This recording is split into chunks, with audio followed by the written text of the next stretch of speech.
Assalamu alaikum guys, this is Zaheer Khan, you are watching I Can Do. If you want to make your English better, you are on the right place. Today I'm back with another structure. Today our structure is will have to. आज का हमारा जो structure है वो है will have to. Will have to का मतलब होता है करना पड़ेगा या करना होगा. ये फ्यूचर के लिए इस्तेमाल होता है. हम अक्सर उर्दू में कहते हैं तुम्हें जाना पड़ेगा, तुम्हें क्लास लेनी पड़ेगी, तुम्हें जॉब करनी पड़ेगी, तुम्हें मेहनत करनी पड़ेगी, तुम्हें पैसे कमाने पड़ेंगे, हमें प्रैक्टिस करनी पड़ेगी, हमें इंग्लिश इम्प्रूव करनी पड़ेगी, तुम्हें चैनल सब्सक्राइब करना पड़ेगा. इस तरह के सेंटेंसेस के लिए इंग्लिश के अंदर जो स्ट्रक्चर इस्तेमाल होता है वो है will have to. Will have to. Will have to means करना पड़ेगा या करना होगा. अच्छा, इसके बाद हमने वर्ब की फर्स्ट फॉर्म लगानी है. अच्छा, फॉर्मूला. सबसे पहले सब्जेक्ट है हमारे पास. सब्जेक्ट मैंने इस्तेमाल किया शी. सब्जेक्ट काम करने वाले को कहते हैं ही, शी, आई, वी, यू, दे या कोई भी नाम, ये सब्जेक्ट होते हैं.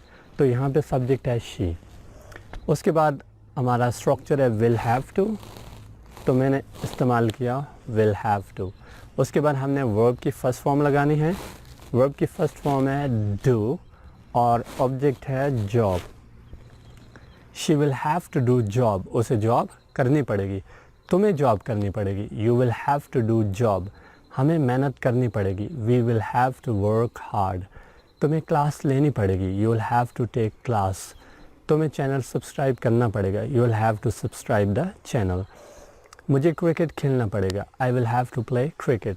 मुझे यूके जाना पड़ेगा. I will have to go to UK. तुम्हें इंतज़ार करना पड़ेगा. You will have to wait, हमें क्वेश्चन पूछना पड़ेगा. We will have to ask question. Okay guys, negative जब हम बनाते हैं तो ये जो हेल्पिंग वर्ब होता है इसके साथ हम नॉट लगा देते हैं. हमारा हेल्पिंग वर्ब है विल, इसके साथ नॉट लगाएंगे तो नेगेटिव बन जाएगा. अच्छा, विल के साथ नॉट लगाएंगे तो विल नॉट हो जाएगा. अच्छा, विल नॉट की कॉन्ट्रैक्शन फॉर्म वोंट होती है. सबसे पहले सब्जेक्ट ही, उसके बाद हमारा स्ट्रक्चर है will not have to. Will not have to.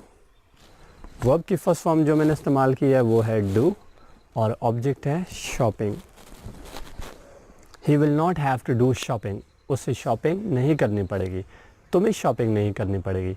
You will not have to do shopping, मुझे प्रैक्टिस नहीं करनी पड़ेगी. I will not have to practice, तुम्हें बर्तन नहीं धोने पड़ेंगे. You will not have to wash utensils, बल्कि आपके हस्बैंड को धोने पड़ेंगे. क्वेश्चन में सबसे पहले यही जो हेल्पिंग वर्ब होता है इसको हम सबसे पहले इस्तेमाल करते हैं. हेल्पिंग वर्ब है विल. उसके बाद हमने सब्जेक्ट इस्तेमाल करना है. सब्जेक्ट है हमारा शी. उसके बाद हमारा स्ट्रक्चर है हैव टू.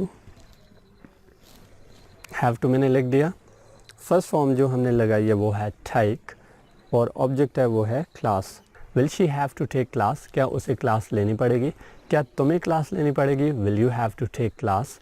क्या तुम्हें स्कूल जाना पड़ेगा. Will you have to go to school. क्या तुम्हें जल्दी उठना पड़ेगा. Will you have to wake up early. क्या आपको जल्दी सोना पड़ेगा. Will you have to sleep early. क्या आपको यूके जाना पड़ेगा. Will you have to go to UK. क्या आपको लिखना पड़ेगा. Will you have to write. क्या आपको पैसे कमाने पड़ेंगे. Will you have to earn money. क्या आपको पैसे खर्च करने पड़ेंगे. Will you have to spend money. Okay guys, video पसंद आई हो लाइक कीजिएगा, सब्सक्राइब कीजिएगा ताकि मेरी हर आने वाली वीडियो आप तक पहुंच सके. Thank you so much for watching. Take good care of yourself. अल्लाह हाफिज़.